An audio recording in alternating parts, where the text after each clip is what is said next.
Γεια σας, είμαι η Χαρά, είμαι γεωπόνος και σας καλωσορίζω στο κανάλι μου. Την προηγούμενη εβδομάδα, δυστυχώς λόγω εργασίας και διάφορων άλλων υποχρεώσεων, δεν μπορέσαμε να κάνουμε βίντεο, οπότε σας χρωστάω ένα βίντεο, θα δούμε πότε θα το αναπληρώσω. Αλλά για αυτή τη βδομάδα θέλω να συζητήσουμε κάτι και να μιλήσουμε για κάτι το οποίο, αν και εσείς παρακολουθείτε άλλους συλλέκτες είτε στην Ελλάδα είτε στο εξωτερικό, θα παρατηρήσετε ότι κάποια στιγμή έρχεται μια φάση που κάποια φυτά πρέπει να φύγουν από την συλλογή. Μερικές φορές τα φυτά δεν εξελίσσονται έτσι όπως θέλουμε, δεν μεγαλώνουν έτσι όπως θέλουμε και δεν μας δίνουν αυτό που πιστεύαμε ότι θα μας δώσουν. Οπότε εμείς ως άνθρωποι έχουμε την ανάγκη έτσι κάπως να τα απομακρύνουμε. Έτσι και εγώ αυτή τη στιγμή που έχουμε φτάσει στα μέσα αυτής της χρονιάς, έχω την ανάγκη να διώξω κάποια φυτά γιατί αισθάνομαι ότι δεν μου δίνουν πλέον αυτό που θέλω. Δεν σημαίνει απαραίτητα ότι θα τα διώξω από το σπίτι γιατί δεν είμαι ακόμα σίγουρη, γιατί δεν θα τα πετάξω απλά, θα προτιμούσα να τα δώσω κάπου. Αλλά σε αυτό το βίντεο θα μιλήσουμε λίγο για αυτά τα φυτά. Το πρώτο φυτό για το οποίο θέλω να μιλήσουμε είναι για την μπουκαρνέα. Για αρχή αυτή τη στιγμή χρειάζεται νερό. Δεύτερον, από τη στιγμή που την πήρα, από την αρχή βασικά που την πήρα, ήξερα ότι είναι ένα φυτό το οποίο θα αργήσει πάρα πολύ να φτάσει στο επίπεδο που θέλω εγώ να φτάσει. Είναι ένα φυτό πολύ αργής ανάπτυξης, είναι ένα φυτό που θέλει χρόνια για να πάρει αυτό το συγκεκριμένο σχήμα μπουκαλιού, να το πω κάπως έτσι, και το ήξερα αυτό. Αλλά δυστυχώς όλο αυτό, σε συνδυασμό με το ότι αυτό το συγκεκριμένο σπίτι δεν έχει την κατάλληλη ποσότητα φωτός, δεν κάνει τίποτα.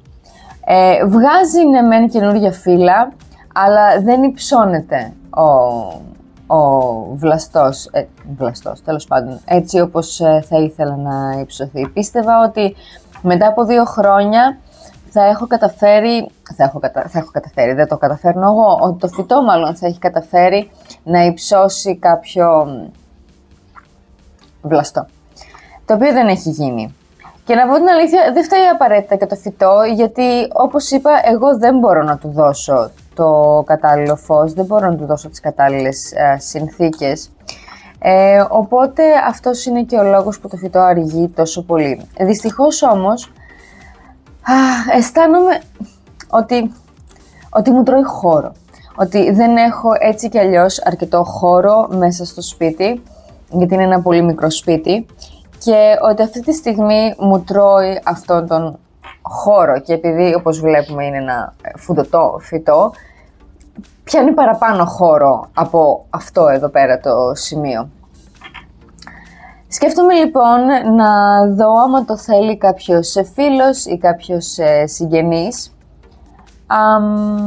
για να την υιοθετήσει κάποιος και να την διώξω από το σπίτι και ίσως κάποια στιγμή να δώσω παραπάνω λεφτά έτσι ώστε κατευθείαν να πάρω ένα πιο μεγάλο φυτό που να έχει σχηματίσει αυτόν τον κορμό τέλος πάντων και να έχει αυτό το σχήμα του μπουκαλιού με τη μεγάλη την αφάνα πάνω όπως ακριβώς θα το ήθελα.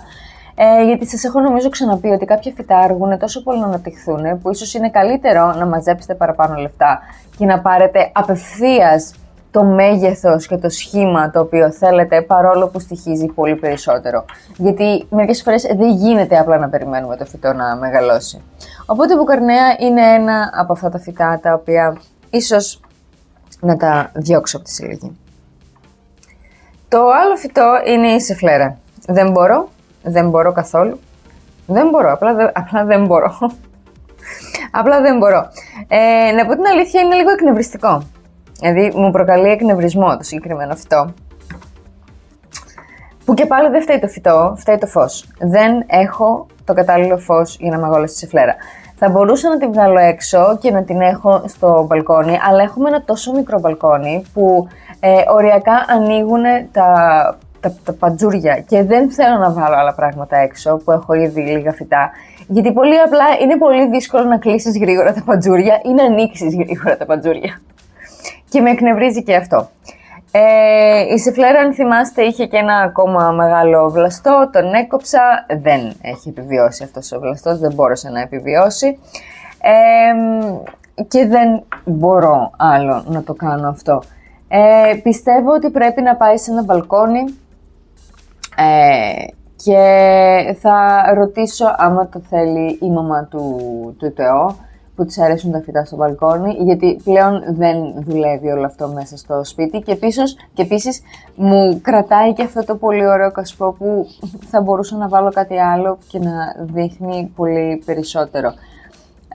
Οπότε πιστεύω ότι η Σεφλέρα σίγουρα θα φύγει από τη συλλογή, γιατί απλά δεν λειτουργεί όλο αυτό μεταξύ μας.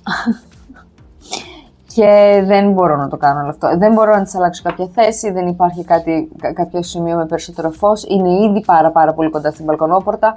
Δεν μπορώ να κάνω απολύτως τίποτα. Οπότε ναι, η Σεφλέρα σίγουρα θα φύγει.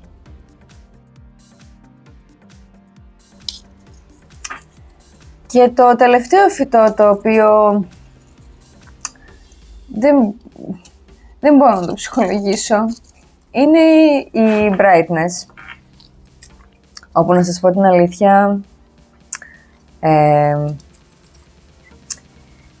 οι τραντεσκάντιες πλέον δεν είναι τα φυτά μου. Η Purple Heart τουλάχιστον έχει αυτήν την όψη του καταράκτη που μου αρέσει, όχι όμως ότι και πάλι τρελαίνομαι. Η Brightness από την άλλη εδώ πέρα δεν, με τίποτα. Είναι παντελώς σάχαρη. Δεν μπορώ να την στρώσω, δεν κάθεται σε μια πλευρά. Δεν μπορώ να το διαχειριστώ, δεν μου αρέσει όλο αυτό και είναι κάτι το οποίο δεν θα αλλάξει, γιατί απλά έτσι είναι το φυτό, έτσι απλά είναι οι τραντεσκάντιες, είναι τελείως έξαλλες, δεν έχουν κάποιο σχήμα και δεν μπορώ να το κάνω. Του Τεό του αρέσει πάρα πολύ αυτό το φυτό και το θέλει, αλλά εγώ δεν μπορώ να το διαχειριστώ. Και πιστεύω ότι είναι ένα φυτό που θα άρεσε πάρα πολύ στη θεία μου ή στη γιαγιά μου και θα μπορούσα να σου το δώσω. Ναι, δεν, όλο αυτό δεν. Σε αντίθεση με τα άλλα δύο, η Brightness έχει μια χάρη και μια ομορφιά λόγω των φύλων και του χρώματος, αλλά δυστυχώς δεν μπορώ να διαχειριστώ αυτή την εξαλλοσύνη. Και παρατηρώ ότι αυτόν τον 1,5 χρόνο που την έχω, ότι δεν θα φτιάξει. Δηλαδή, όσο και να μεγαλώσει το φυτό, μόνο άχαρο μπορεί να είναι και ίσως να ήταν καλύτερα να είναι ένα κρεμαστό φυτό, δηλαδή να κρέμεται από το ταβάνι μέσα σε ένα μεγάλο κασπό και να χύνεται πάλι ως καταράκτης. Αλλά για να φτάσουμε σε αυτό το σημείο με το συγκεκριμένο φυτό, θέλει πάρα πολύ καιρό. Και δεν νομίζω ότι έχω αυτή την υπομονή για να το δω αυτό το φυτό να μεγαλώνει. Θα προτιμούσα να είναι στο σπίτι κάποιου άλλου και απλά να το επισκέπτομαι που και που και να το βλέπω. Οπότε ναι, πιστεύω ότι και η Brightness είναι ένα φυτό το οποίο θα φύγει, γιατί δεν μπορώ να το διαχειριστώ και επίσης μου τρώει ένα ωραίο κασπό που μου αρέσει και θα μπορούσα να βάλω μέσα κάτι άλλο. Και να πω την αλήθεια, νομίζω ότι δεν θα επενδύσω σε άλλες τραντεσκάντιες. Δεν έχουν ποτέ το σχήμα που πρέπει. Ίσως είναι καλύτερο να είναι φυτά τα οποία είναι έξω, να κρέμονται σε ένα μεγάλο καλάθι, σε ένα μπαλκόνι. Δεν νομίζω ότι μπορούν να ανταπεξέλθουν μέσα στο σπίτι, σίγουρα όχι στο δικό μου σπίτι και σίγουρα όχι στη δικιά μου αισθητική. Οπότε, ναι, νομίζω πως και αυτή θα φύγει, θα ψάξω να της βρω ένα καλύτερο σπίτι.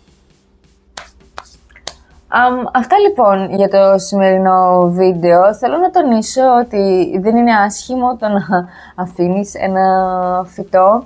Τα φυτά δεν είναι ζώα. Δεν έχουμε τέτοιου είδους υποχρέωση απέναντι στα φυτά όπως έχουμε στα ζώα και στα κατοικίδια. Ξέρω ότι μερικές φορές υπάρχει κακία εκεί πέρα έξω και έχω παρατηρήσει ότι το βιώνουν και άλλοι συλλέκτες όταν λένε ότι πρέπει να κάνουν downsize την συλλογή, ότι πρέπει να διώξουν δηλαδή κάποια φυτά. Προσωπικά δεν με αγγίζει κάτι τέτοιο.